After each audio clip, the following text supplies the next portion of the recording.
ॐ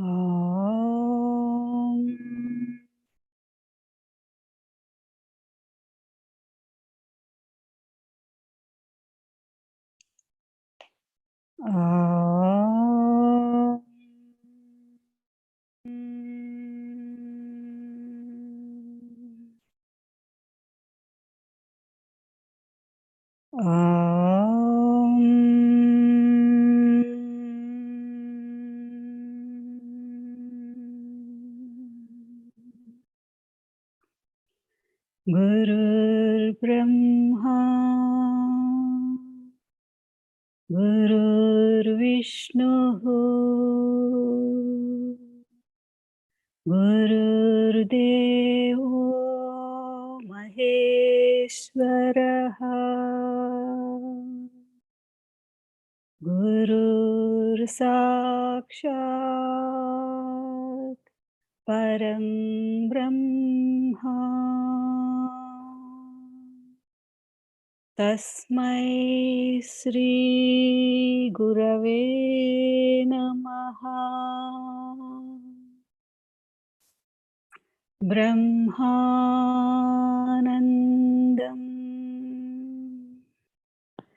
परमसुखदं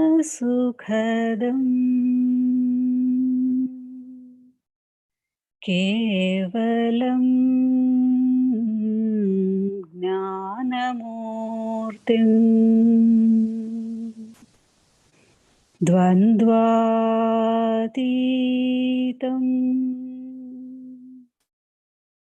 गगनसदृशं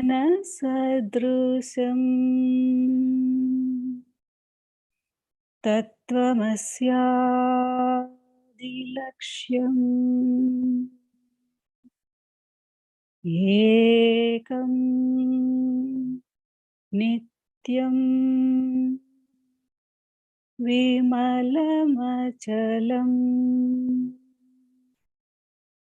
सर्वधी साक्षिभूतम्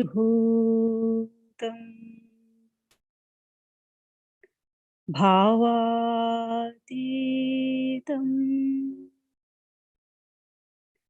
त्रिगुणरहितं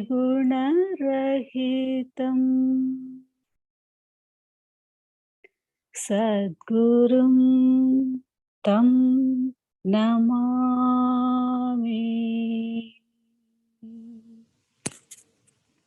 ॐ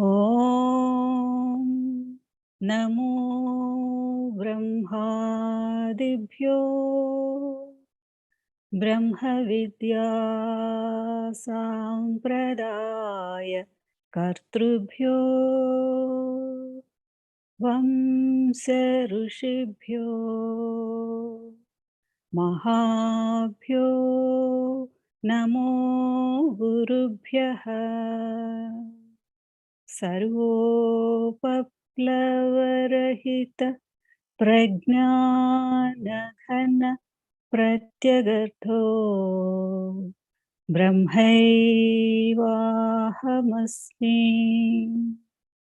अहं पदार्थरहितः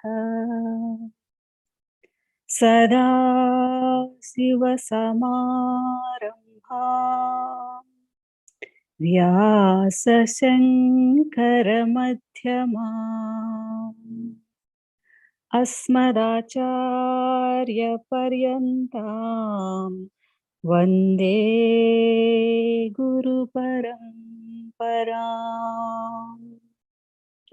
ॐ सहना भवतु सहनौ भुनक्तु सह वीर्यं करवावहै तेजस्विनावधीतमस्तु मा विद्विषावहै। ॐ तत्सत्। ॐ शान्ति शान्ति शान्तिः। हरिः ॐ। श्रीगुरुभ्यो नमः।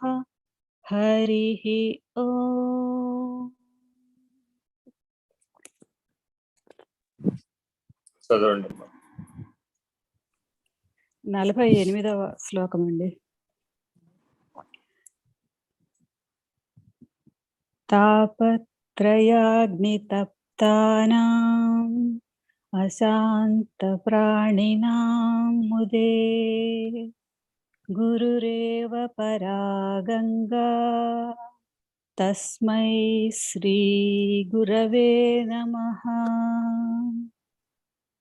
తాత్పర్యం: జ్వరాది రోగముల వల్లనైన ఆధ్యాత్మిక తాపమును, సర్పవృశ్చికాదుల వల్లనైన ఆదిభౌతిక తాపమును, పిడుగు మొదలైన వాని వలన కలిగడి ఆదిదైవిక తాపమును, ఈ 3 తాపములనేటి నిప్పుచేత కాల్చబడి నెమ్మది లేని జీవము గల మనుజులకు ఆ బాధలను పోగొట్టి సంతోషమును కలుగజేయుటకు సద్గురువే శీతోదకముతో కూడిన గంగానది అయ్యున్నాడు.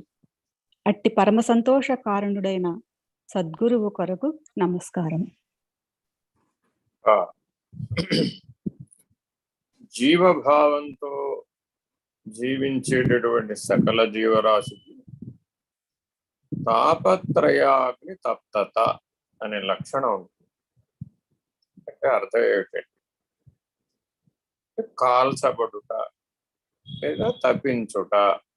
ఒక ఎండలో నడుస్తున్నాడు ఒక వ్యక్తి, ఆ ఎండ వేడిమికి ఆ తాపం కలుగుతుంది, దాహం కలుగుతుంది. అలాగే పంచాగ్ని మధ్యంలో కూర్చుని ఒక ఆయన తపస్సు చేస్తున్నాడు, ఆ తాపం కలుగుతుంది. అలాగే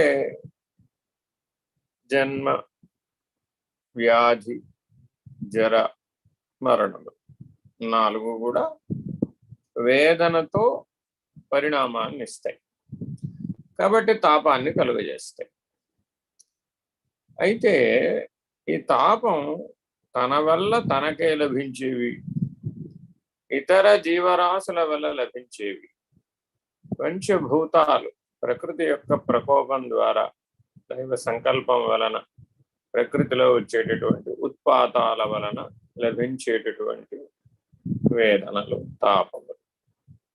ఇది సామాన్య అర్థం, ఇది వాచ్యార్థం అని కూడా అంటాం. అయితే మరి గురువుగారు ఈ 3 తాపాల్లో నుంచి ఎలా బయటపడేస్తాడండి? అశాంతి ప్రాణి కదా అసలే వీడు. జీవుడు ఎవరయ్యా అంటే ఈ తాపత్రయము చేత కలిగినటువంటి తాపము వలన అశాంతిని పొందుతున్నటువంటి ప్రాణి. కాళహస్తి చరిత్ర మనం పరిశీలించినట్లయితే అక్కడ పాము, ఏనుగు, సాలీడు 3 శివభక్తులే. అవి కూడా ప్రాణులే. మనిషి ఒక్కడే ఈశ్వర పూజ చేయాలన్న నియమం ఏమీ లేదు. సృష్టిలో సకల ప్రాణులకు ఈశ్వర భక్తి ఉండొచ్చు, వాళ్ళు వాటిని ఈశ్వరారాధన చేయవచ్చు. దానికి ప్రత్యేకంగా రుద్రమే నేర్చుకుని ఉండాల్సినంత అవసరం లేదు. ఏ వేదంబు పఠించలుత సంచే మంత్రమోహించు బోధావిర్భావ నిదానములు చదువులయ్యా కాదు నిపాద సంసేవాసక్తియ జంతుతకి. కాబట్టి ఏమంటే మీకు రుద్రం వచ్చా అని మన వాళ్ళని అడుగుతున్నారు. రుద్రమే రావక్కర్లేదు ఈశ్వరారాధన చేయడానికి, ఉంటే మంచిదే. మానవులం కాబట్టి, నేర్వగలం కాబట్టి సాంగంగా, సావకాశంగా, సస్వరంగా ఏదైనా మంత్ర అర్చన నేర్చుకుంటే మనసు కుదరటానికి సులభం అవుతుంది, బుద్ధిని కుదర్చడానికి సులభం అవుతుంది, చిత్తశుద్ధి కలగడానికి సులభం అవుతుంది. అందుకని మంత్రాలను నేర్చుకోమంటాం. సరే, ఆ అవకాశం లేనటువంటి ఏనుగు, పాము, సాలీడు ఈశ్వరారాధనకు ఉన్నాయి. అవి ఏం చెయ్యగలవో వాటితోనే ఈశ్వరారాధన చేసింది. ఈశ్వరుడు దానికే సంతృప్తి పొందాడు. ఏనుగు సరస్సులో స్నానం చేసి తొండంతో నీళ్లు పట్టుకొచ్చి ఈశ్వరాభిషేకం చేసింది. ఈశ్వరుడు ఏమి ఎంగిలి నీళ్లు పోసింది అనుకోలేదు. అలాగే అక్కడ ఉన్నటువంటి తామర పూలు వగేరాలన్నీ తొండంతో తీసుకొచ్చి ఈశ్వరుడి మీద పడేసేసి, అయ్యో ఈవిడికి స్త్రీ సూక్తం రాదు, పురుష సూక్తం రాదు, ఈ ఏనుగు గారికి రుద్రం రాదు అనుకోదు. సరే, సాలిడ్ గారు, అంతకంటే ముందు పాము గారు, వారు ఏం చేయగలరు? పాము గారు అంటే నాగమణులను సంపాదించి తెచ్చి ఆ మణులతో అర్చన చేయవచ్చు. సరే, ఆవిడ వచ్చారు. ఏమిటి గడ్డి, గాదం, పూలు, అర్థానం, ఇదంతా పాడు చేసేసింది ఏనుగు వచ్చి అని అదంతా ఆవిడ పక్కకు తీసేసి బ్రహ్మాండంగా వెలిగేటటువంటి నాగమణులతోటి ఈశ్వరారాధన చేసింది. బాగుంది. సరే, ఇంతలో పైనుంచి సాలిడ్ గారు వచ్చారు. వీళ్ళేమిటో కింద చేస్తున్నారు, ఈ ఆరాధన అంతా కాళ్ళకి ఆ పానువట్టం మీద పోసేస్తున్నారు అంతా కూడా. నేను వీళ్ళ జోలికి పోను గాని పైన ఏకంగా గొడుగు పెట్టేస్తానేనని సాలిడ్ బాగా అల్లేసింది ఆవిడ గూడు, ఛత్రంలాగా అల్లేసింది. సరే, పొద్దున మర్నాడు మరలా ఏనుగు గారు వచ్చారు. ఏమిటి ఈ రాళ్ళు ఏమిటి, ఆ సాలిడ్ గూడు ఏమిటి అని ఒకరు చేసిన ఆరాధన మరొకరికి నచ్చలేదు. తీసిపడేసింది తోడంతా, అన్ని లాగా అవతల పడేసింది. వీళ్ళకి ఎవరికి అసలు ఈశ్వరాభిషేకం అంటే కనీసం ఆరాధన దృష్టి లేదు చేశారు అని అవన్నీ లాగిపడేసి ఆవిడ మళ్ళీ ఆరాధన. ఈ ఇతిహాసానికి ఎందుకు చెప్తారయ్యా అంటే మనలో ఉన్న లక్షణాల 3 ఉన్నాయి. మనలో జీవిత బాధించబడే జీవి 4 లక్షణాలు ఉంటాయి. ఇష్టి, నష్టి, పుష్టి, తుష్టి. ఈ 4 లక్షణాలు తాపత్రయించేటే కలుగుతాయి. అంటే అర్థం ఏమిటి? మానవ ఇష్టములు లేనటువంటి జీవి గాని మానవుడు గాని ఉన్నాడు. మానవుడు ఏ వ్యవహారాన్ని అడగండి, పుట్టిన పిల్లవాడిదే కానీ పోయేవాడిదే ప్రియాప్రియములతో బాధించాడు. ఆ ఇష్టము అప్రియం జరిగినప్పుడల్లా నష్టం అయిపోతుంది, ఇష్టి నష్టిగా మారుతుంది. అదే ఇష్టం ప్రియమే కొనసాగుతుంది, అనుభవానికి వస్తూ ఉంది, ఆనందంగా ఉంది, సంతోషం, అప్పుడు అది పుష్టిగా మారుతుంది. అయితే తుష్టి లేని పుష్టి అర్థం ఏంటంటే తోషం ఒక ఆనందమయ కోశం యొక్క పడినప్పుడు అది తుష్టిగా చేస్తారు. ఇప్పుడు అరుణాచల గిరి ప్రదక్షిణ చేస్తారు, అందరు ఆనందంగా చేస్తారు.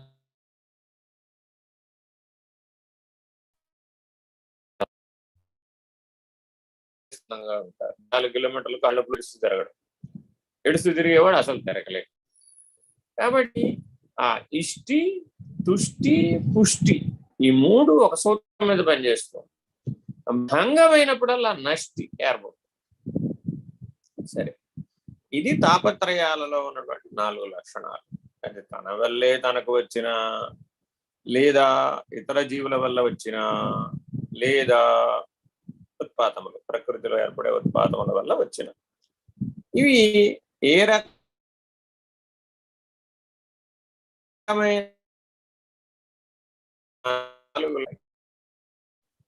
ఒక ఆయన చాలా కాలం జీవించాలనుకున్నాడు, కానీ కాలం తీరిపోయి ఒక చెట్టు కింద నిలబడ్డాడు. అది కూడా తాటి చెట్టు కింద నిలబడ్డాడు. బాగా ఎండవేడిమి తాళలేక తాటి చెట్టు కింద ఆ కాస్త నీడలో అయినా కాసేపు నిలబడదామని నిలబడ్డాడు. అయినా తాటి పండు పండి ఉంది. ఇక్కడికి తాటి పండు కనబడుతుందా?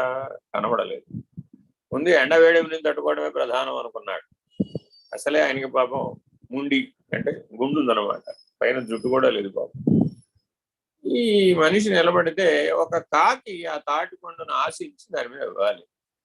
ఆ తాటి పండు కాస్త జారి కింద పడింది, వచ్చి ఈయన గుండు మీద పడింది. ఈయనకి శిరస్సు దెబ్బతింది. కాకతాళీయమే, కానీ ఈ కాకి జరిగిందా, తాటి చెట్టు వల్ల జరిగిందా, ఈయన తాటి చెట్టు కింద నిలబడడం వల్ల జరిగిందా? తెలుసమన్నాం. తెలుసమంటే ఏం తెలుస్తాం? కాబట్టి ఇలా మానవ జీవితంలో అనేకమైనటువంటి సందర్భాలలో మానవుడికి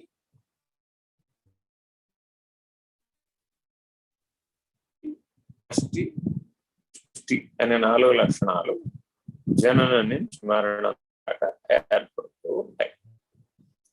జాగరూకులై గమనిస్తే వినపడుతుందా? వినిపిస్తుంది. కొద్దిగా నెట్ స్లో ఉన్నట్టున్నారు. మధ్యలో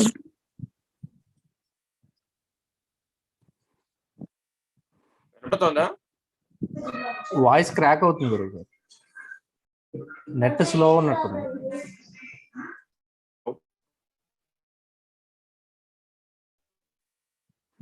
హలో, నెట్ స్లో ఉన్నట్టుందండి. వాయిస్ క్రాక్ అవుతుంది.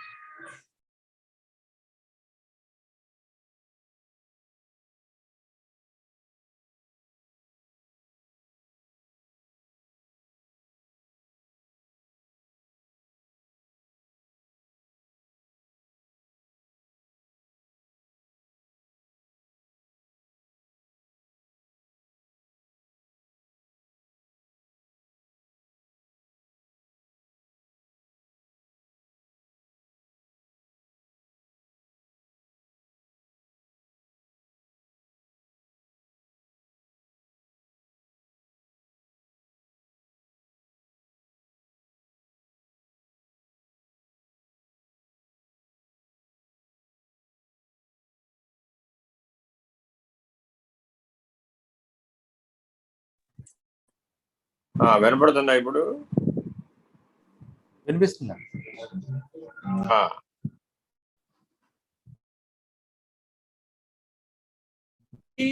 నష్టి, తుష్టి, పుష్టి అనే 4 లక్షణాలను గురువు గారు ఎలా మారుస్తాడు? సంతుష్టి, సంతృప్తి, నిత్య తృప్తి, ముక్తి, ఈ 4 లక్షణాలుగా మారుస్తాడు. ఇది గురువు చేసేటటువంటి సహాయం. మళ్ళా పోయి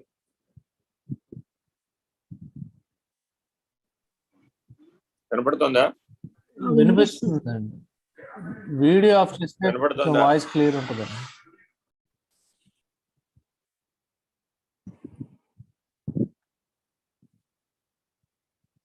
నీవే వాయిస్ క్లియర్ గా లేదు, మొత్తం పిక్చర్లు పోయినాయి.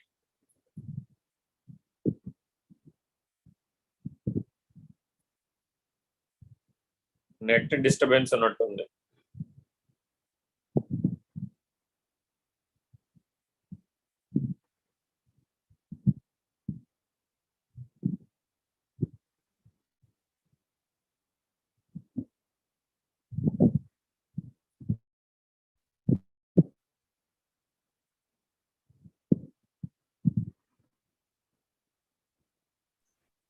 హరి ఓం గురువు గారు, ఇప్పుడు వినిపిస్తుందండి.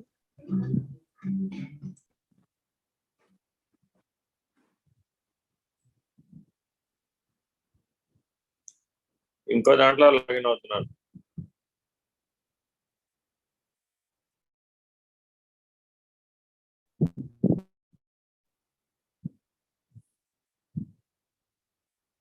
Recording in progress.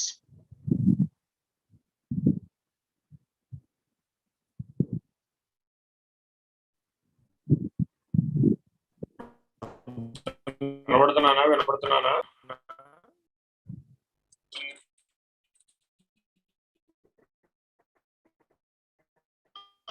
బాగానే ఉంది.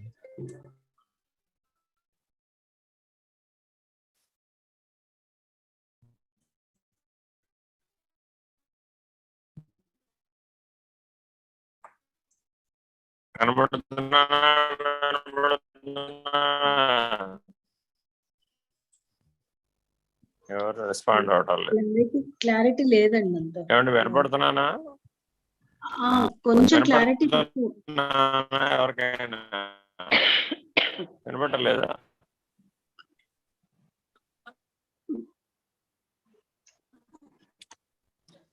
క్లారిటీ లేదు.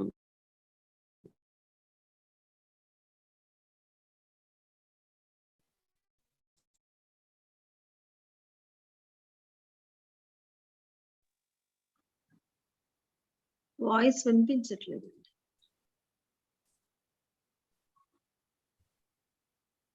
ఇప్పుడు వినపడుతుందా? ఇప్పుడు వినిపిస్తుంది. సరే, మళ్ళీ వైఫై జాయిన్ చేశాను. ఓహో,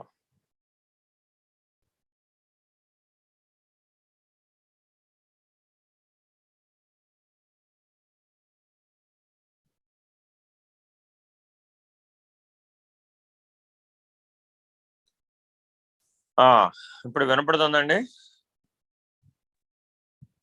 వినపడుతుంది.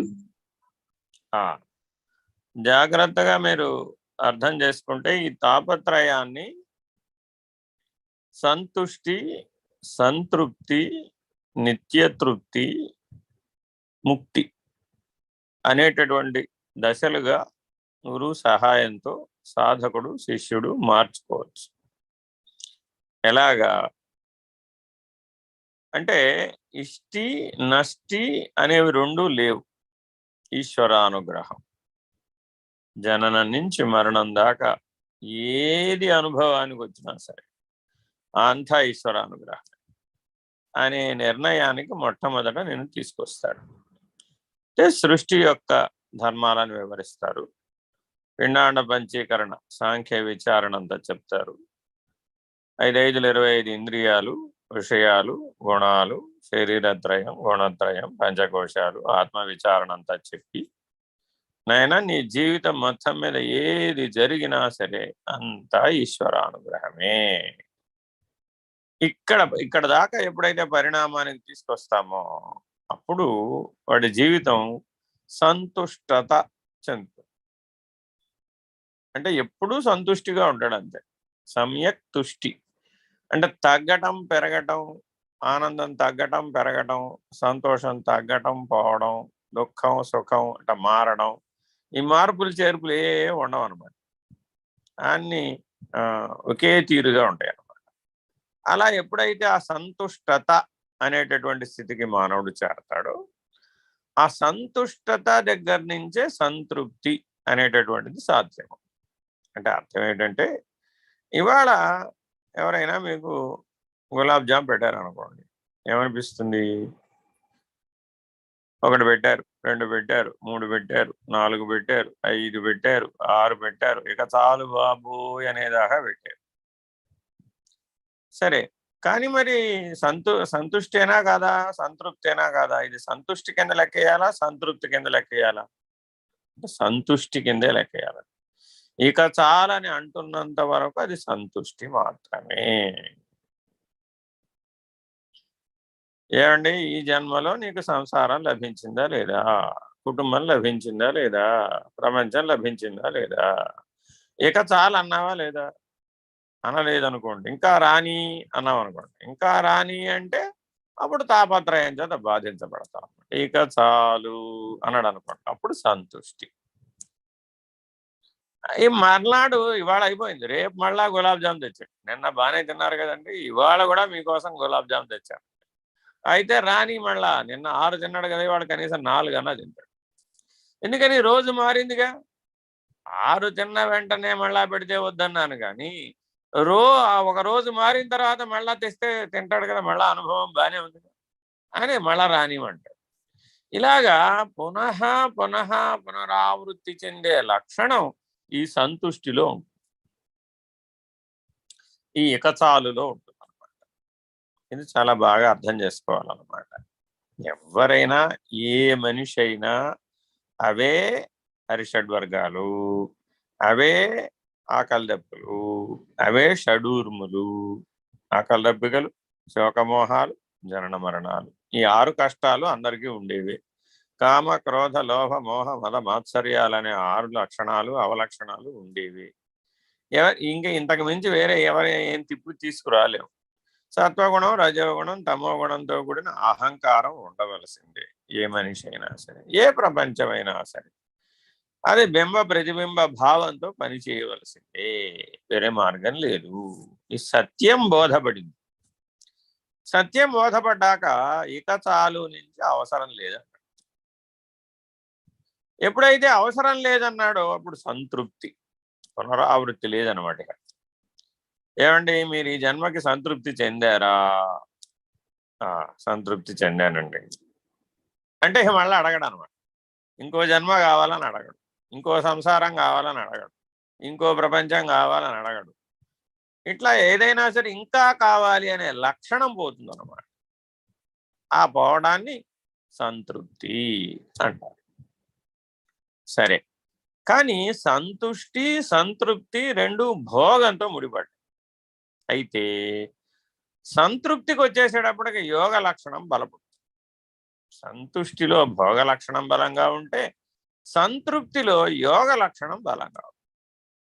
ఈశ్వరారాధన, ఈశ్వరాయత్త చిత్తాన్ని కలిగి ఉంటాడు, చిత్తశుద్ధిని కలిగి ఉంటాడు, సహజంగా తానైన స్థితిలో ఉంటాడు, జాగ్రత్తగా గమనించగలుగుతాడు, గమనించి ఆ మార్పు చేసుకోగలుగుతాడు, జీవనాన్ని యోగ జీవనంగా మార్చుకుంటాడు, దివ్య జీవనంగా మార్చుకుంటాడు, దైవీ చైతన్యాన్ని అనుసంధానం చేస్తూ ఉంటాడు, నేను స్థానంలో ఈశ్వరుని పెడతాడు. ఎప్పటికప్పుడు అవసరం లేదు అవసరం లేదు అవసరం లేదు అంటూ బరువు తగ్గించుకుంటాడు. ఈ తాను హంస స్వరూపుడుగా జీవిస్తూ నిత్యానిత్య వస్తు వివేకము, హేమత్రార్థఫల భోగ విరాగము, సమాధి షట్క సంపత్తి, ముముక్షత్వం అనే సాధన చతుష్టయ సంపత్తిని సంపాదిస్తాడు ఈ సంతృప్తితో. ఈ సంతృప్తి అనేటటువంటి స్థితికి రానివాడికి సాధన చతుష్టయ సంపత్తి రాదన్నమాట. ఎంతకాలం ప్రయత్నించినా రాదు. అందువల్ల ముముక్షత్వం బలపడదన్నమాట. ఎవరికైతే ముముక్షత్వం బలపడి నిత్యతృప్తి అనేటటువంటి స్థాయికి ఎదగాలనేటటువంటి ఆకాంక్ష బలంగా ఉంటుందో వాళ్ళు మాత్రమే జ్ఞాన మార్గంలోకి మారతారు. వాళ్ళు మాత్రమే జ్ఞానయోగులుగా మారతారు. వాళ్ళు మాత్రమే రాజయోగులుగా మారతారు. ఆ మారినటువంటి వాళ్ళు మాత్రమే నిత్యతృప్తులుగా జీవిస్తారు. అంటే అతడికి అనుభవంతో పని లేక ఆ లక్షణం తెలుసు, ఆ సిద్ధాంతం తెలుసు, పూర్వానుభవంలో ఉన్నటువంటి సమస్యలు, సంస్కారాలు, ఫలితాలు, వేదనలు, వాసనలు సమస్తం వాడి సూక్ష్మ శరీరంలో అందుబాటులో ఉన్నాయి. అవి సూక్ష్మ శరీరంలోనే సూక్ష్మంగానే రద్దయిపోయే జీవితం జీవించాలనుకుంటాడు. స్థూలానికి రానక్కర్లేదు. కానీ మొదటి 2 దశలలో అవి స్థూలానికి రావాలి, ఇక చాలా అనాలి, లేదా అవసరం లేదనాలి. 3వ స్థాయికి నిత్యతృప్త స్థాయికి వచ్చేసేటప్పటికీ ఆత్మ సాక్షాత్కార జ్ఞానాన్ని కలిగి ఆత్మానుభూతితో మాత్రమే నిత్యతృప్తుడవుతాడు. ఇంకా దేంతోనూ నిత్యతృప్తుడు అవ్వడు. ఏ భ్రాంతిని ఒప్పుకోడు, ఏ మిథ్యాత్వాన్ని ఒప్పుకోడు, ఏ ప్రతిబింబ న్యాయాన్ని అంగీకరించడు, ఆస్వాదించలేడు. తానుగా ఉండిపోతాడంతే. అన్నిటికీ సాక్షిగా ఉంటాడు. ప్రపంచానికి సాక్షి, జగత్తుకి సాక్షే, జీవుడికి సాక్షే, ఈశ్వరుడికి సాక్షి. జగజ్జీవేశ్వర త్రయం ఎవరికైతే తోచదో వాళ్ళు నిత్యతృప్తులు. ఇది స్వానుభవంలో పొందాలి. ఇది సిద్ధాంత రీత్యా మాట్లాడుకుంటే ఎన్నిసార్లు చదివినా, తిరగా మరగా 1000 సార్లు రాసినా, జపం చేసినా అది అయ్యే పని కాదు. అందుకని తప్పనిసరిగా ఈ స్థాయికి మానవుడు ఎదగాలి. వదిలి పారిపోతే లాభం. ఇదిగా ఎదగాలి. ఈ నిత్యతృప్త స్థాయికి ఎదగాలి. దీని వెనకాల ఇందులో ఒక అర్థభాగాన్ని నిత్యతృప్తి అంటాం, మరొక అర్థభాగాన్ని నిరంకుశ తృప్తి అంటాం. చారసాగరం బ్రహ్మనిష్ఠుడిని నిరంకుశ తృప్తి అంటుంది. అంటే అర్థం ఏమిటయ్యా అంటే, పిండాండ సాక్షి అయినటువంటి ఏనుగుని అంకుశంతో స్వాధీనపరుచుకున్నట్ట బ్రహ్మాండ సాక్షి. అందుకని ఆ నిరంకుశ తృప్తి, అదేమి ఏనుగు తనంతట తానుగా మావటి వాడికి లొంగాలని అనుకోలేదట. ఆ మావటివాడు దాని కుంభస్థలం మీద అంకుశంతో పొడుస్తున్నాడు కాబట్టి అది మావటివాడికి లొంగి ఉందట. కానీ బ్రహ్మనిష్ఠుడు అలా కాదు. ఈ వాచ్యార్థంతో సరిపోదు. ఆయన బ్రహ్మాండ సాక్షిగా తుర్యనిష్టలో సర్వదా సర్వకాలేషు ఉన్నది బ్రహ్మమని, రెండవది లేనిదని, మిథ్యాత్వ వస్తువే లేదని, బ్రహ్మ సత్యం వరకు మాత్రమే నిలబడినటువంటి వాడు. అంటే బ్రహ్మానుభూతి చేత మాత్రమే అతనికి నిర్ణయం. అతడు ముక్తుడు. ఈ నిరంకుశ తృప్తి ఆ ముక్తికి దారితీస్తుంది. ఏమండి ఇక్కడ ఏం లేదు కదా, మీరు ఎలా తృప్తి చెందారండి? వాడికి భోగంతో పనిలే, యోగంతో కూడా పని, జ్ఞానంతో కూడా పనిలే వాడికి. ఏ జ్ఞానంతో పని లేదు అంటే ఆత్మజ్ఞానంతో కూడా వాడికి పని లేదు. ఎందుకని? అది సహజం అయిపోయింది. బ్రహ్మాండ సాక్షిగా, సమిష్టికి సాక్షిగా ఉన్నాడు, వ్యష్టి లేనే లేడు అనేటటువంటి నిర్ణయంలో ఉన్నాడు. ఎప్పుడైతే వ్యష్టి లేనే లేడనే నిర్ణయంలో ఉన్నాడో సమిష్టికి సూచన చేస్తూ ఉంటాడు. వ్యష్టికి చెప్పినా అది సమిష్టికే ఉపయోగపడుతుంది. వాడికి ఇష్టి, నష్టి, తుష్టి, పుష్టి అంటే ఈ ఉన్నది బ్రహ్మం అనేటటువంటి నిర్ణయంలో ఉన్నవాడికి ఈ తాపత్రయాలు కానీ తద్వారా ఏర్పడే 4 లక్షణాలు కానీ వాడికి లేవు. కాబట్టి గురువు యొక్క సహాయంతో ఈ రకంగా సంతుష్టి, సంతృప్తి, నిత్యతృప్తి, నిరంకుశ తృప్తి, ముక్తి అనేటటువంటి గమ్యానికి మానవుడు చేరుకోవాలి. దీనికి అందుకని ఏమంటారు, ఒక పెద్ద పిడుగు పడింది ఒక తాటి చెట్టు మీద, తాటి చెట్టు దగ్ధం అయిపోయింది. ఇప్పుడు ఈ తాటి చెట్టు పొడుగ్గా ఉండటమే అది చేసిన పాపమా అని అడిగాం అనుకోండి, తాటి చెట్టును పొట్టిగా పుట్టిస్తామేమండి? అది సృష్టికి భిన్నంగా చేద్దాం, డ్వార్ఫ్ వెరైటీ తయారు చేద్దామని మానవుడు అనుకున్నాడు. సరే, దాని లక్షణం మారిపోలేదు. ఇప్పుడు అన్ని పొట్టి వ్యవహారాలు, అన్ని జీవజాతములు అన్నింటినీ కూడా పొట్టిగా, మానవుడి పైకి ఎదగలేడని, మానవుడికి అందేట్టుగా చెయ్యాలని డ్వార్ఫ్ వెరైటీ, చివరికి మానవుడు కూడా డ్వార్ఫ్ వెరైటీగానే తయారైపోయాడు. ఇంకో ఉదాహరణ, భగవాన్ సత్సాయి బాబా వారు శ్రీరామచంద్రమూర్తి గురించి రామకథా రసవాహినిలో చెబుతూ ఉంటాడు. ఆయన ధనుస్సు 11 అడుగులట. రాముల వారి ధనస్సు 11 అడుగులు. మరి ఆయనంత ఆ ధనుస్సు కంటే 1.5 అడుగులు ఎక్కువ అన్నారట. అంటే 12.5 అడుగులు ఉన్నట్ట.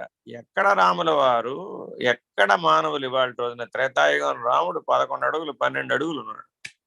11 అడుగుల ధనుస్సుని ఆయన వాడేవాడు, వైష్ణవ ధనుస్సు. మరి పరశురాముడు కూడా ఆ వైష్ణవ ధనుస్సునే వాడాడు. అంటే ఆ యుగాలలో మానవులు అలా ఉండేవారు. ప్రస్తుతం అంతా లిల్లీ పుట్టు. ఆ రాముడి ముందు మనల్ని పెట్టాలి. ఇప్పుడు మనం పెడితే ఆయన 12 అడుగులు ఉంటే మనం 4 అడుగులు ఉన్నాం, 5 అడుగులు ఉన్నాం. ఆయనలో సగం కూడా లేదు. కాబట్టి ఇలా రాను రాను మనం కలియుగంలో కిందకు వచ్చేస్తూ ఉంటుంది అన్నమాట. శక్తి క్షీణించిపోతూ ఉంటుంది, యుగధర్మం అన్నమాట.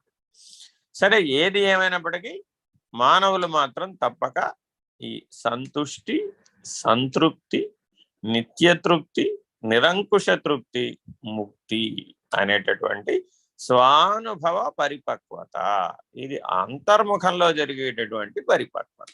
అంతేగాని బాహ్యం నుంచి ఏదైనా ఓ కోటులాగా వేద్దాం, ఓ ముసుగులాగా వేద్దాం, ఓ ఏదో అతికిద్దాం అంటే లాభం లేదు. కాబట్టి తప్పక మానవులందరూ లోపల ఈ పరిపక్వతను సంపాదించాలి, సాధించాలి. అలాంటి స్థితిలో మాత్రమే ఇది వీలవుతుంది, లేకపోతే ఇది వీలు కాదు. అలా నీకు సహాయం చేస్తారట. ఆ సహాయాన్ని అక్కడ ఉపమానం ఎలా చెప్పాడు? బాగా ఎండలో తాపం పొందిన వాడికి గంగాజలం ఎంత అమృతోపమానంగా కనపడుతుందో అలా దీనికి మనందరి గురువు గారు స్వామి నిర్భయానందులు ఒక ఉపమానం చెప్తూ ఉంటారు. ఒడ్డున పడ్డ చేప ఎలా నీటి కోసం తన్నుకులాడుతుందో అలాగా శిష్యుడు ఎప్పుడైతే ఆ ముక్త స్థితిని, ఆ బ్రాహ్మీభూత స్థితిని, ఆ బ్రహ్మనిష్టని, ఆ ఆత్మ సాక్షాత్కార జ్ఞానం కోసం తహతహ పడతాడో, ఆ తీవ్రమైనటువంటి తాపాన్ని పొందుతాడో అప్పుడు మాత్రమే దాన్ని అందుకోగలిగిన వాడు అవుతాడు. మంద మోక్షేచ్ఛ ద్వారా ఇది సాధ్యపడదు. తీవ్ర ముముక్షత్వం ద్వారా మాత్రమే ఇది సాధ్యపడుతుంది. ఆంతరికమైనటువంటి పరిణామం ద్వారా మాత్రమే ఇది సాధ్యపడుతుంది. సరే, అప్పుడు గురువు ఎలా ఉపయోగపడతాడు? అదిగో ఆ గంగాజలం వలె ఉపయోగపడతాడు. దాహార్తి కలిగినటువంటి వాడికి గంగాజలం ఎట్లా అయితే దాహార్తిని తీరుస్తుందో అలా గురువు శిష్యుడికి ఉపయోగపడతాడు. తాపత్రయ సంతృప్తత ఏర్పడుతుంది. సంతప్తత నుంచి సంతృప్తత పరిణామం వచ్చేస్తుంది. ఒకసారి పరిణామం వచ్చేసింది, ఇక మరల వెనకకు రాడు. అదే పరిణామం రాలేదు. అప్పుడేమైంది? ఇంకా అనుభవం రాలేదండి అన్నాడు. ఇంకా అనుభవం రాకపోతే మళ్ళీ ప్రయత్నం చేయాలి, మళ్ళీ సాధన చేయాలి. ఈ సాధన ఎంతకాలం చేయాలండి? సాధకుడు సాధ్యస్థితిని పొందేదాకా చెయ్యాలి. ఇవాళ భక్తి సూత్రాలలో చెప్తున్నారు సంజయ్ గారు, జ్ఞాత జ్ఞానము జ్ఞేయము, ప్రాప్తత ప్రాప్యము. ఎవరికి? జీవుడికే, సాధకుడికే. ఆ ప్రాప్తత ప్రాప్యము ఉండాలంట. అప్రాప్య వస్తువు కోసం ప్రయత్నం చేయాలి కదా. లేని వస్తువు, తన దగ్గర లేని వస్తువు, లేని అనుభవం, లేని శక్తి, లేని సామర్థ్యం, లేని స్థితి, దేనికోసం అయినా సరే ప్రయత్నం చేయాల్సింది. ఉన్న స్థితి మర్చిపోయాడు, అప్పుడు కూడా ప్రయత్నం చేయాల్సిందే. కాబట్టి ప్రయత్నం ద్వివిధములు అన్నమాట. ఈ ప్రయత్నంలో మానవుడికి ఈ తాపత్రయాన్ని అధిగమించగలిగే శక్తి లభిస్తుంది. సాధన పూర్వకంగా ఎవరైతే తాపత్రయాలను అధిగమించి సంతప్తత నుంచి సంతృప్తత అనేటటువంటి స్థితికి చేరతారో వాళ్ళు తప్పక ముక్తులు అవుతారు బ్రహ్మానుభవం ద్వారా. తర్వాత చదవండి.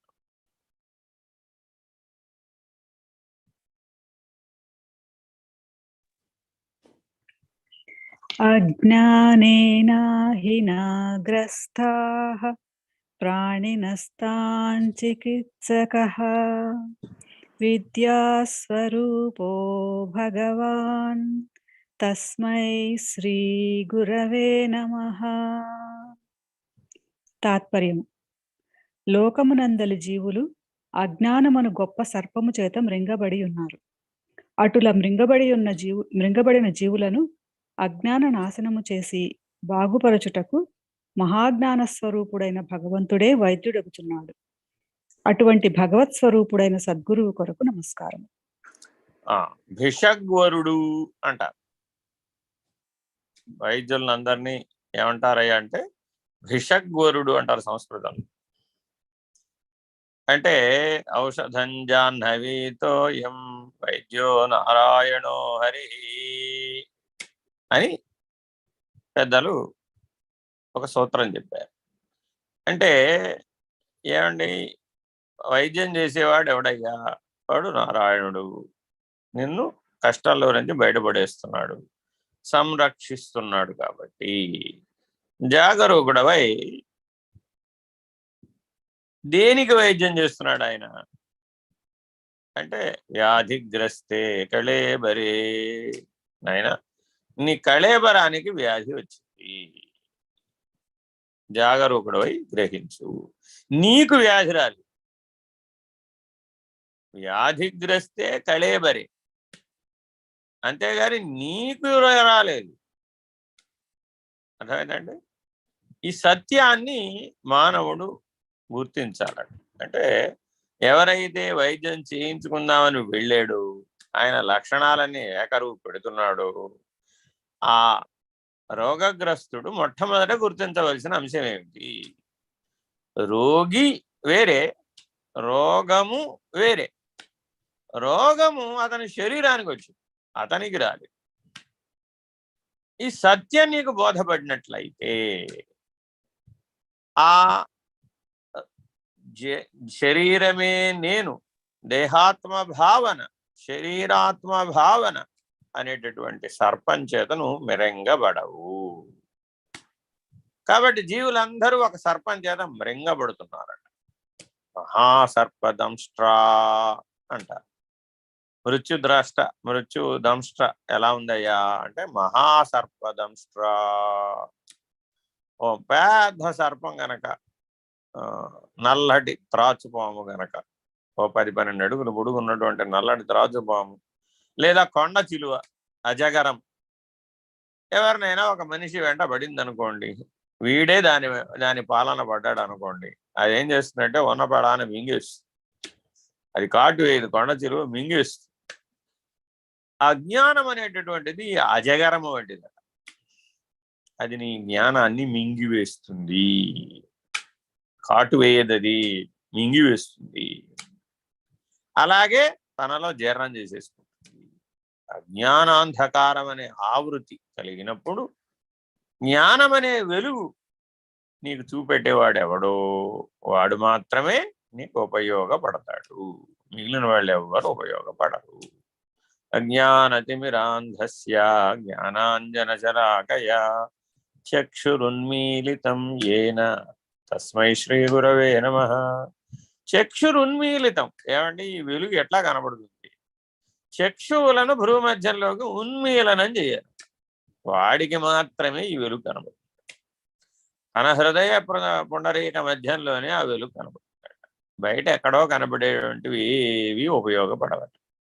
అదేమిటండి, బయట తీర్థయాత్రలు ఉన్నాయి, క్షేత్రాలు ఉన్నాయి, అర్చనలు ఉన్నాయి, అభిషేకాలు ఉన్నాయి, హోమాలు ఉన్నాయి, యజ్ఞాలు ఉన్నాయి, యాగాలు ఉన్నాయి, అర్చనలు ఉన్నాయి, ఆరాధనలు ఉన్నాయి, సుప్రభాతాలు ఉన్నాయి, పవళింపు సేవలు ఉన్నాయి, షోడశోపచారాలు ఉన్నాయి. ఇంత ప్రపంచాన్ని నేను నిర్మించుకున్నాను కదా, ఇదేది నన్ను అజ్ఞానాంధకారంలో నుంచి బయటపడవేయలేదా? వేయలేదు. అదేమిటండి, అజ్ఞానానికి జ్ఞానం మాత్రమే ఔషధం, వేరే మార్గం లేదు. ఒక ఆయన మధురం అనుకుని విషం తినేసాడు. ఇప్పుడు ఆయన ఏం చేయాలి?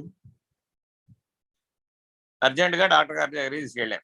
ఏమైందయ్యా, ఈయన ఏదో తినే వస్తువు అనుకుని అక్కడ ఏదో గూట్లో పెట్టుంటే తినేసాడండి, అదేమో ఎలకల మందు, ఆ ఎలకల మందు అని గ్రహించే లోపల అది లోపలికి పోయింది. ఇప్పుడు ఎలుకలు పోతాయా ఈయన పోతాడో తెలియకుండా ఉంది అని డాక్టర్ గారికి చెప్పారు. చెప్తే డాక్టర్ గారు ఏం చేయాలి మరి? ఇప్పుడు ముందు విషానికి విరుగుడు ఇవ్వాలి. విషానికి విరుగుడు, ఆ విరుగుడు ఇచ్చి ఆ లోపల ఉన్నటువంటి మాలిన్యం అంతా పోయేటట్టు చేయాలి. ఈ మందు తాగిన వాళ్ళ యొక్క వ్యవహారం, ట్రీట్మెంట్ చూస్తే జీవితంలో మళ్ళా ఎప్పుడూ కూడా మళ్ళా మనం అలాంటి కష్టం పడకూడదనే సత్యం మనకు బోధపడుతుంది. ఎవరైనా అవకాశం వస్తే చూడండి, జీవితంలో రోజు పేపర్లో చూస్తూ ఉంటాం, ఏదో పురుగుల మందు తాగిపోయాడు, అది పోయాడు, ఇది పోయాడు అని రాస్తూ ఉంటారు. వాళ్ళకి ట్రీట్మెంట్ ఇవ్వడం నానా కష్టాలు, డాక్టర్ గారికి కష్టమే. ఆ చూస్తూ వాడి చేత అదంతా మందు కక్కించాలి, వాంతులు అయ్యేటి చేయాలి, లేదా విరోచనాలు అయ్యేటి చేయాలి, అది లోపల రక్తంలో కరగకుండా చూడాలి, యాంటీవెనమ్ ఇంజెక్షన్స్ ఇవ్వాలి, ఓ నానా కష్టాలు పడ. ఇంత కష్టం పెడితే వాడు బతుకుతాడా లేదో తెలియదు. 24 గంటలు, 48 గంటలు, 72 గంటలు అబ్జర్వేషన్లో రాత్రింపగళ్ళు చూస్తూనే ఉండాలి, మధ్య మధ్యలో చేస్తూ ఉండాలి ఇంజక్షన్లు మీద ఇంజక్షన్లు. వాడి ప్రాణాన్ని ఎట్టాగొట్టా కాపాడడానికి శత విధాల ప్రయత్నిస్తాడు.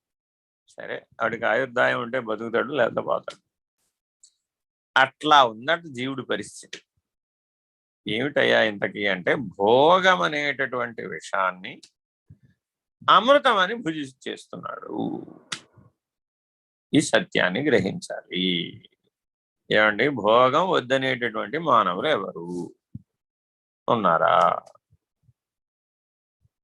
భోగం వద్దనక్కర్లేదు. చూడండి, మళ్ళా జ్ఞానం ఏం చెప్తుందంటే, నువ్వు భోగాన్ని వదిలేయక్కర్లేదు, కానీ భోగంలో మునిగిపోకూడదు. మరేం చేయాలండి? పద్మపత్ర విభాంభస, నీళ్లలో పద్మం ఎట్లా తేలి ఆడుతుందో, నీళ్లు తామరాకు మీద ఎట్లా అంటకుండా ఉన్నాయో, పడవ మీద నీళ్లు వెళుతున్నాయి కానీ పడవ లోపల నీళ్లు లేవు కదా అన్నారు పరమహంస. ఆ నీళ్లు పడవలోకి వస్తే పడవ మునిగిపోతుంది. అలాగే నువ్వు ప్రపంచంలో ఉండవయ్యా బాబు, ప్రపంచం నీలో లేకుండా చూసుకో. అంటే నీ ఆంతరిక ప్రపంచాన్ని ఖాళీ చెయ్యి, అంతఃశూన్యతను సంపాదించు ఎప్పటికప్పుడు. అందుకని అనేక రకాలైన పురాణాలు, అనేక రకాలైనటువంటి హెచ్చరికలు కూడా చెప్తూ ఉంటాయి అన్నమాట. నాయనా, ఈ పని చేయమాక, ఈ పని చేస్తే ఈ జన్మలోనే కాదు ఉత్తర జన్మలలో కూడా బాధపడతావు, దుఃఖం అనుభవానికి వస్తుంది. తన సుఖమే స్వర్గము, తన దుఃఖమే నరకము, తథ్యమండు సుమతి. స్వర్గం నరకం ఎక్కడో లేవురా బాబు, నీ సుఖం దుఃఖమే.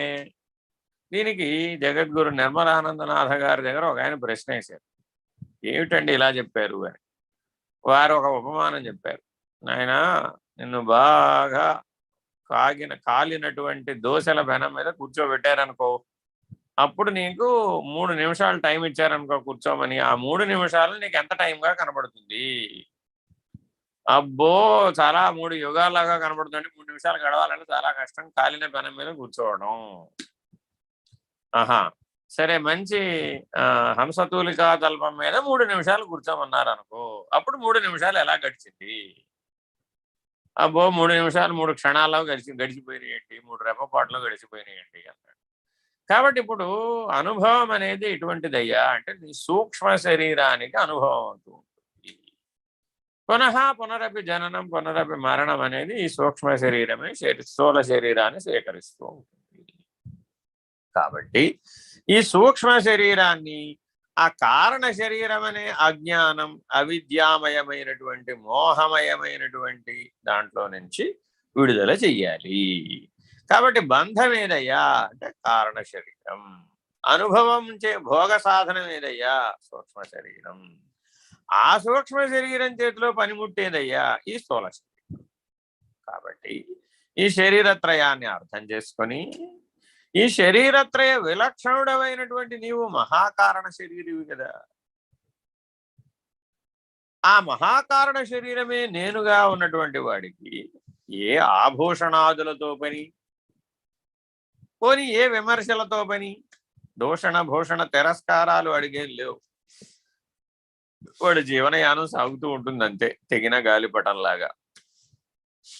ఇంతకీ మానవుడు మరణించవలసిందేనా? మానవుడు శరీరాన్ని వదిలిపెట్టవచ్చా? ఇది ఋషులకు కలిగినటువంటి ప్రశ్న. పుట్టిన ప్రతివాడు కెట్టవలసిందే. జాతస్య హి ధ్రువో మృత్యు ధ్రువం జన్మ మృతస్య చ అని పరమాత్మే చెప్పాడు కదండి. నాయనా ఎవడు పుట్టాడో అనలేదు నాయన, ఏది పుట్టిందో అది పోక తప్పదు. ఏది అంటున్నాడంటే అక్కడ అర్థం ఏమిటి? అది జడమా చేతనమా? జడం కదా. చేతనానికి అసలు జనన మరణాలు లేవుగా, చైతన్యానికి జనన మరణాలు లేవు కదా. అది మహాకారణం కదా, అది సర్వవ్యాపకం కదా, అది సర్వసాక్షి కదా, అది సర్వాత్మ కదా. దానికి పరిమితులు లేవు కదా, దానికి మల విక్షేపావరణ దోషాలు లేవు కదా, దానికి శరీరత్రయం లేదు, గుణత్రయం లేదు, దేహత్రయం లేదు, తాపత్రయం లేదు, అవస్థాత్రయం లేదు.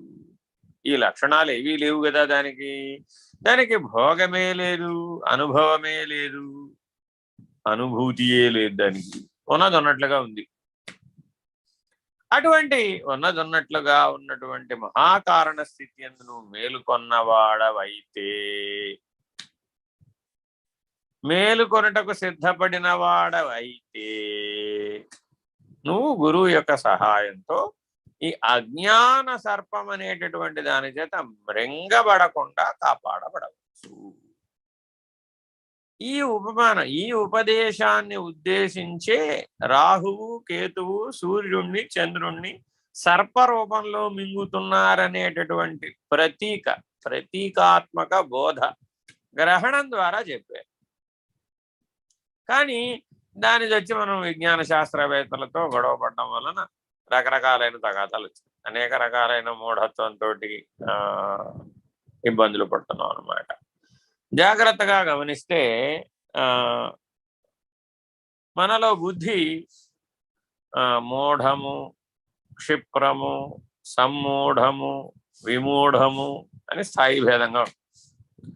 అంటే సత్యాన్ని గుర్తించలేకపోవడం అనమాట మూఢత్వం అంటే. ఉన్న సత్యాన్ని కళ్ళెదురకుండానే ఉంది కానీ గుర్తించలేడు. కళ్ళెదురకుండానే మహానుభావుడు ఉంటాడు కానీ సామాన్యుడిగా భావిస్తాడు. కళ్ళెదురకుండానే పరమేశ్వరుడు ఉంటాడు కానీ స్థాణువుగా భావిస్తాడు, ఒక రాయిలాగా చూస్తాడు.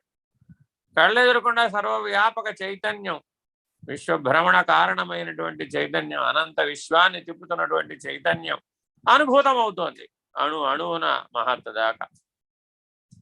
మరి అణువు నుంచి మహత్ దాకా వ్యాపకమై ఉన్నటువంటి చైతన్యాన్ని ప్రధానమని గుర్తించాలా, లేక తత్కాలవత్తు విలువ కలిగినటువంటి ఆ కాలమునందు ఏ కాలమునకు ఆ కాలమునకు విలువ కలిగినటువంటి భోగ్య వస్తువుల ఎడల మనం ప్రాధాన్యత వహించాలా? ఎవరెవరైతే భోగ్య దృష్టితో జీవిస్తారో వాళ్ళు ఈ అజ్ఞానం అనేటటువంటి అవిద్య అనేటటువంటి సర్పమునకు బలి కావలసినదే. అది ఎక్కడో లేదు, వారి హృదయంలోనే ఉంది. సమ్మూఢ చేతసా అంటాడు భగవద్గీతలో, జాగ్రత్తగా గమనిస్తే. ఏమిటయ్యా నాయనా, నీవు కార్పణ్య దోషోపహతుడు అయినావు. క్లైబ్యం అంటుకుంది పుండి, అజ్ఞానం పట్టుకుంది నిన్ను, అవిద్య నిన్ను పట్టుకుంది, నిన్ను మింగి వేస్తున్నది అది.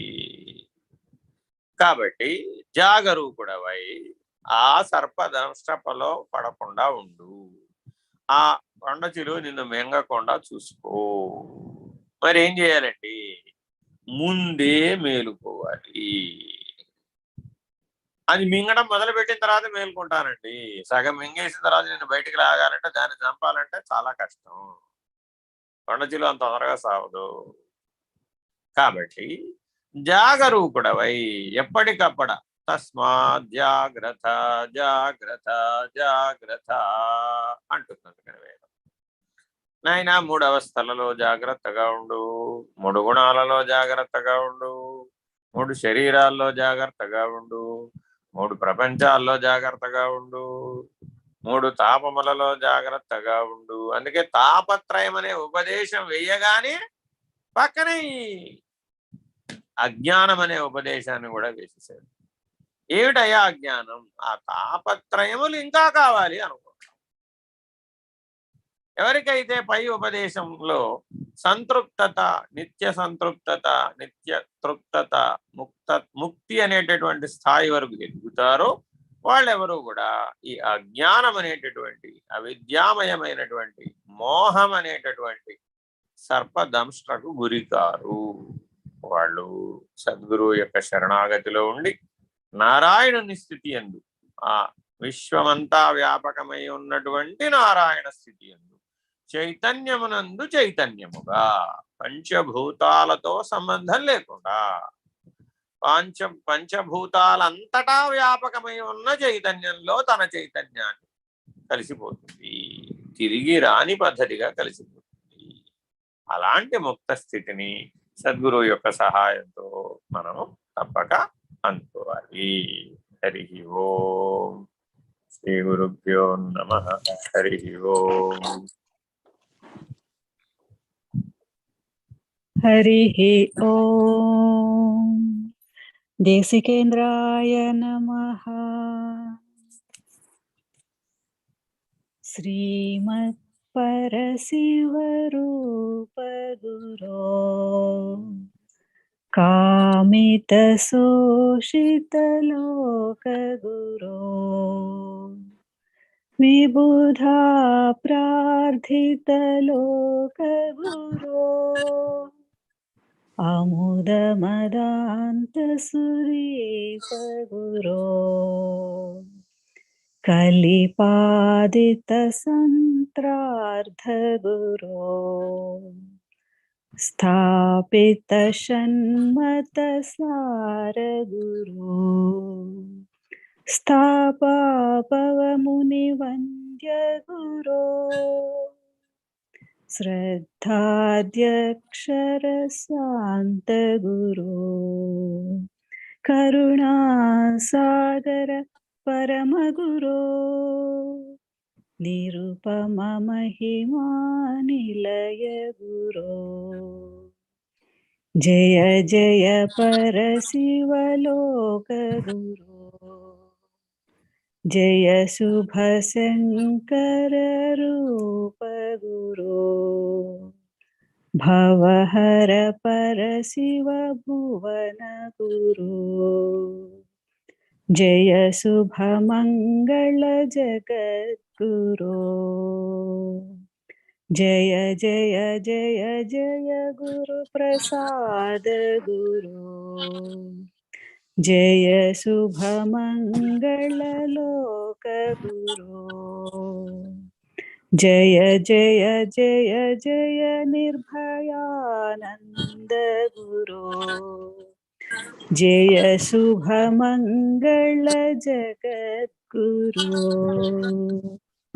జయ శుభ మంగళ జగద్గురో జయ శుభ మంగళ జగద్గురో. ఓం नमो भगवते स्वामी निर्भयानन्दाय। ॐ पूर्णमदः पूर्णमिदं पूर्णात् पूर्णमुदच्यते पूर्णस्य पूर्णमादाय पूर्णमेवावशिष्यते। ॐ तत्सत्। ॐ शान्ति शान्ति शान्तिः। हरिः ॐ। श्रीगुरुभ्यो नमः। हरिः ॐ। नारायण नारायण। नारायण नारायण। हरिः ओम्। हरिः